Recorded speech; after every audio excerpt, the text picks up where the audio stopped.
Hey everybody, Big Dread 1 from Big Dread Gaming here. Now, a lot of people in my community are just starting to get into DMing, or they're just starting to get into D&D, and I wanted to throw this out there because a lot of people apparently don't know about this, and I really don't know how. But when it comes to map making, if you're writing your own content like I have, case in point, Map of Rivia, for the campaign Plane Slip, there is nothing pre-made that you're going to want to use, especially if you're going to run it in a public medium where you're going to be monetized, because you're going to come up against cease and desist letters and royalties and all manner of things like that. So I wanted to bring this to everyone's attention, because if you're broke and talentless like I am, you can't shell out a fistful of money for a program like Photoshop. There are other things that exist, like Canva, Pixlr, GIMP, and all of those are fine. They're great tools. I'm not going to dispute that, but they require a certain amount of artistic ability, which I personally don't have. So what I'm going to tell you about today is Dungeon Painter Studio, a program available on Steam for $15. Yeah, I get it. It's a lot of money if you don't have it. However, it's 15 bucks. It beats whatever they're charging for Adobe now, for sure, by a long shot. And while the assets that come preloaded with it are a little bit minimal, they are passable, and you can make a wonderful map with it. However, where this program really shines is the 10 gigabytes of art assets that come for free on the workshop. Now, when it comes to that, be sure, if you're going to publish this material, that you credit the artists, you reach out to them and make sure that it's all right for you to use their assets and something that you're going to get paid for.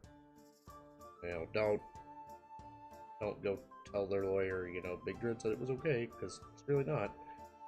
Anyway, so, if you're not broke, great, fully for you. I am.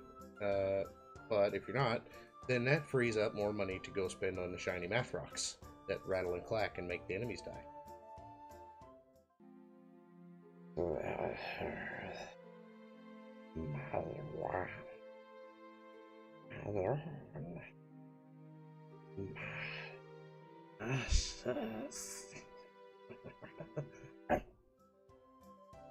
But anyway, so I'm going to run you through a quick basic map making tutorial with this program for this video, and hopefully you'll find something that you like with it. Now, just to clear this up, I'm not sponsored by Steam. I'm not sponsored by Valve. Let's just get that out of the way right now. I'm not sponsored by the creator of Dungeon Painter Studio. As far as I know, it's one dude who's been working on this the entire time. It's an early access program, but it's a solid program. It's got a nice interface, and it's pretty easy to use, though a bit buggy. So, without any further preamble, let's get right into it, shall we? Okay, so here we are in the main screen for Dungeon Painter Studio. This is what you see when you first load everything up. Now, there's a very important thing that I need to mention to you guys. Right up here in this top bar, new, open, save, add custom art. That'll be another tutorial probably. Hotkeys, I don't use them. Mods. This is what I want to focus on right now, the mods button. Now, export to PNG, JPEG, and PDF, that comes later. But this right here, if you have downloaded things from the workshop, they will not appear in the program until you click this right here, the mods window. Now, this is one of the bugs that I mentioned. It pops up that certain JSON files are missing.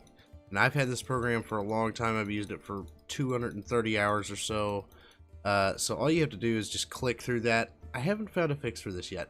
You probably fix it with a clean install, or maybe uninstalling your mods folder from the program directory and reinstalling the packs themselves from subscription. I'm not sure yet. This is not something that I'm very savvy with. It's worth it to me just to click through the dialogues. So what's going to happen is I have almost all of the texture packs and things off of the workshop. You can see all of them read installed. I went through and updated everything because my computer's very slow. So for the sake of brevity, I updated everything before I started recording. But you can see these are all packs that are available from the workshop. There's even Pokemon. You can build Pokemon maps because Pokemon Tabletop has become a thing recently. Starships for things like Starfinder, Sci-Fi and Modern Settings for the same thing. So everything that you really need is here. Interiors, space tiles, E-Realms, Caverns and Mines, it's all here. Now I haven't messed around with this mod uploader. This is apparently a thing. But you can upload your own packs out of this. However, I'm not sure how to do that. I will try and learn, but since I'm not artistically inclined, it may not be a thing that happens. So we'll go ahead and close out of that. And your basic bar up here. Move items, so when you place things in, you can move them around with this. You can move a selection by selecting it, obviously, moving it around. It's pretty basic. It's just like any other art program. Now, this is where we come into the meat and potatoes of this program. So you have all of your ways to create flooring and ground here. So we're just going to do the most basic one. We're going to stick with the rectangular tool, but you can also paint the terrain. You can make rounded terrain, which is really handy for making like ponds and things if you have something that you don't necessarily want to use an object for. But like I said, for right now, we're going to stick with the basics. So we're going to come down here, and there's all of the categories right here. So we're going to do, let's go to commercial use pack, grass, and you can see all of the available grass textures right here. And there's a lot of them. It's really nice. However, there's also just plain dirt. You can do bricks, gravel and pebbles, all that sort of thing. Rugs, sand. So, and this is just one pack. Like I said, there's 10 gigabytes worth of assets for you to use. So we're just going to do a basic battle map. But one of the big things that you need to keep in mind when you're starting your maps is, what are they going to be used for? So what I'm going to do right now is just make a basic outdoor encounter map. So we're going to zoom out just a little bit. Now each one of these large grid squares is 5 by 5. So it's in terms of spacing for D&D and Pathfinder, things like that. Anything that's not large scale, each one of these tiny squares is 5 feet. So it's 25 feet by 25 feet. So we're just going to make a 50 by 50. We'll start with that and see where it goes. So let's pick a texture here. Something that's easy to work with. So it looks like this has the most variance. So what you can do is you take this and we'll do, let's see, here's a 50 by 50. I don't care for that. Let's widen it out and make it a little longer. Whoops. Make it a little longer here. We'll do 20 by 25. So it counts the smallest squares. Now, unfortunately, and I haven't figured out how to make this happen yet, when you scroll on your scroll wheel, that's what happened to me. It controls the zoom and not your actual positioning, which I'm not a super big fan of. But hey, what are you gonna do? For $15, I'm not gonna complain. So now, what we're gonna do is we're gonna take this terrain tool, And we're going to make a little bit of variation. So you started out with herb 1. Then let's take herb, or I'm sorry, you started out with herb 2, and we're going to go with herb 1. Well, now we've switched to the terrain tool. Okay, so what this is going to do is if I hold down, it's going to add texture variations to the map via these different textures, obviously. So here's what we're going to do. We're going to make a couple of dark splotches here. Just a spot or two. I feel like I'm Bob Ross. And then, now, these, to my eye, would make wonderful paths. Now, don't get me wrong, if you come up here to objects, which we'll go into later, there are pre-made dirt and gravel paths, which there's nothing wrong with using. However, I like the free-handed bit that is available to me here. Now, something like this, you see, we'll zoom in just a little bit and you can see the size issue that I'm about to talk about. So we've only got what covers a 5-foot square. Okay, so we're gonna come up here, and the brush sizes for this are right here. So now we've got a wide brush. Okay, so we're going to start down here, and then we're going to make ourselves a bit of a meandering path. Alright, now just line it back up, not a big deal.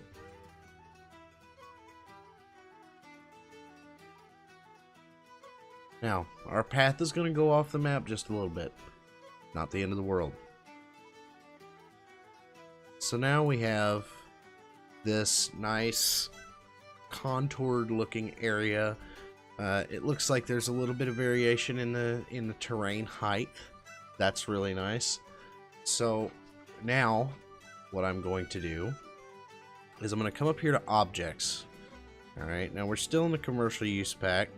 Let's go to plants and bushes. Alright, so there are a few isometric options, though not as many as I would like. But that's neither here nor there. Let's go ahead and pick us out a tree. We'll go with Top Tree 2 by Gerald. So this is a shrub sized tree. Let's go ahead and come up here to the scale and zoom it up. Alright, now there's a couple of tools here that are really nice to use. The scaling is one of them, and you can lock it. Now these come in several different angles. I'm going to click random angle. So what that's going to do is every time I click this, it's going to turn this tree to a different angle. Alright, so now it's going to overlap, and you can see here on the right hand side, as I put all this in, it is creating a list. Now, for the sake of cleanliness, you can absolutely merge these. It works just like layering in a program like GIMP or Photoshop.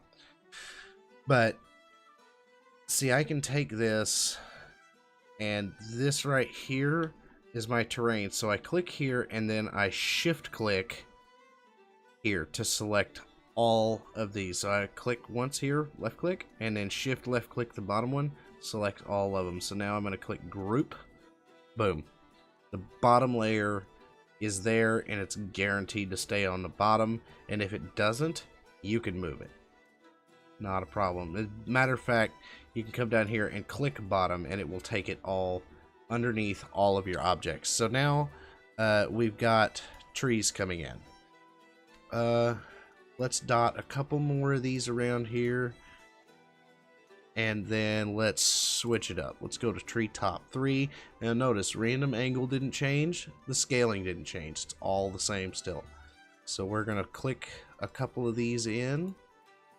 Let's throw a couple over here too, and then let's throw a little variety in with the fir trees. here, and here, and here. One overhanging the path just a little bit. Now, let's a little bit more variety. This is a different type of tree, looks like. Here and here. One right here. Make a little stand of them here. And now we can go in with, let's see. That is kale. That is not a bush. Alright. So let's go in with a couple of shrubs. Now this is awful big, so let's turn the scale down to 150-ish. Right in there. Dot a few of these around here. They look like Johnson grass kind of. Let's put one right in the middle and here. So you can do anything you want with this. I mean, quite literally. As long as it's within the texture packs, it's fine. Now, I'm going to do something a little different here. Let's go down here to the search and do overlay. And then hit enter. And where that is gonna bring us is to all of the available overlays in the program. You can see there's a lot of them. There's waters, there's spell overlays, rock, all manner of things. So what I'm gonna do is take this edge overlay here, and let's zoom in so you can see this.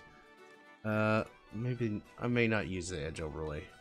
So what we're gonna do, we'll turn this off so we've got a little bit more control over it. Let's angle this. Oop, you gotta click the checkbox for custom angle. Alright, let's spin this just a little bit. And let's line the edge of this, and we're gonna switch to the next one. Oh, there we go. Now, see, sometimes you have the issue where it jumps around on you. That's really easily fixed. You can unclick stick to grid, and you can piece it in wherever you want. So now it looks like we've got some height right here, right? So now we're going to come over here, and let's scale this down to 100%. We need to get this where I have to find exactly the right sizing, because we need this to be more or less ending right here. So we're going to try and feed it over the top, and now see, this looks like a natural edging on the road. It'd be a really good, you know, ambush point for some goblins or something, depending on what you're doing. Now, to keep everything clean, I'm going to come back over here, and I'm going to scroll down, and all of these trees here, I'm going to group them up. So,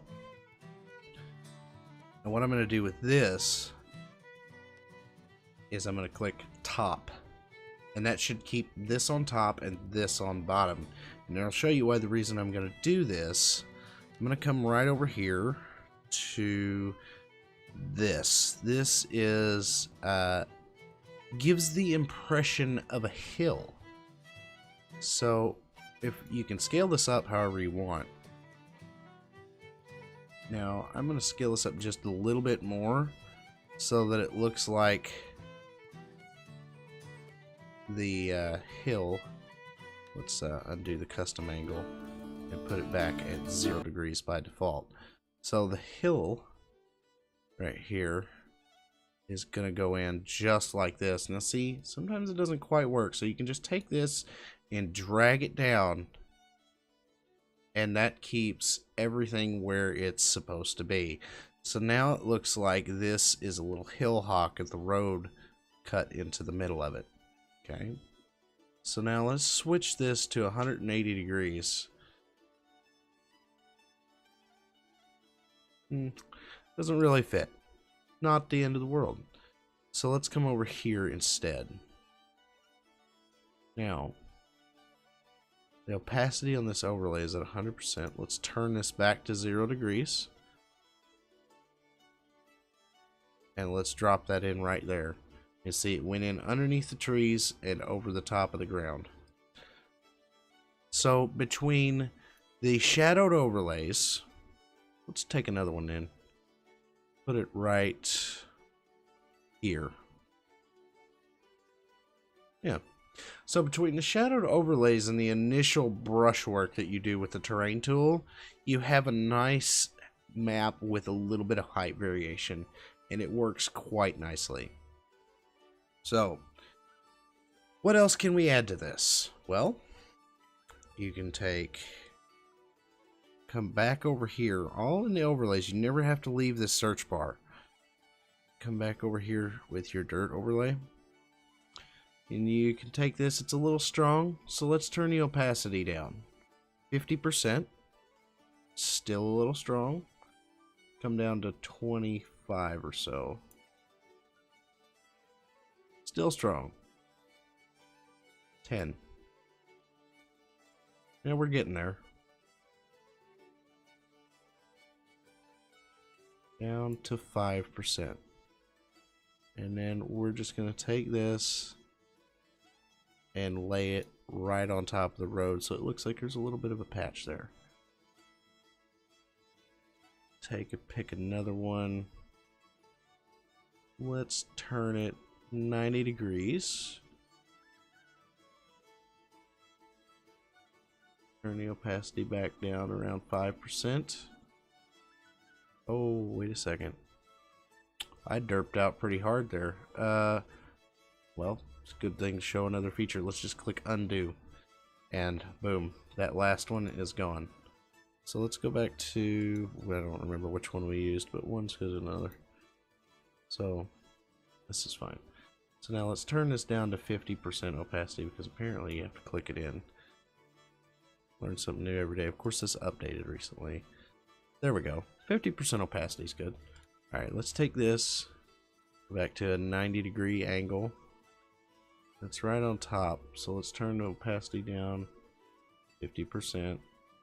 See what it looks like. Click her in there. Looks pretty good. Looks like something's fallen off of the road there a little bit. And, you know, a little bit of difficult terrain.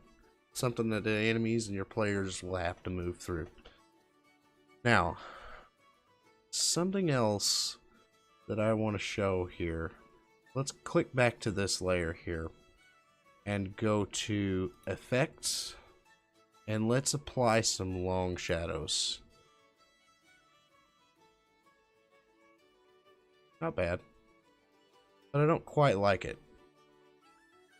So let's go back to the layers and click undo. That'll undo the shadows. Now, what I'm going to do is click these, make them a group. Alright, now I'm going to ungroup this. Which, see, it spits everything back out. Let's make a group out of the edge overlays. Group these. And we'll bring these down out of the, or well, we'll take them up, that's fine. Take these up. Right here. So now we have all of the trees. Okay. Highlight all, group. Now, we'll bring the edge overlays down. They're fine right here around the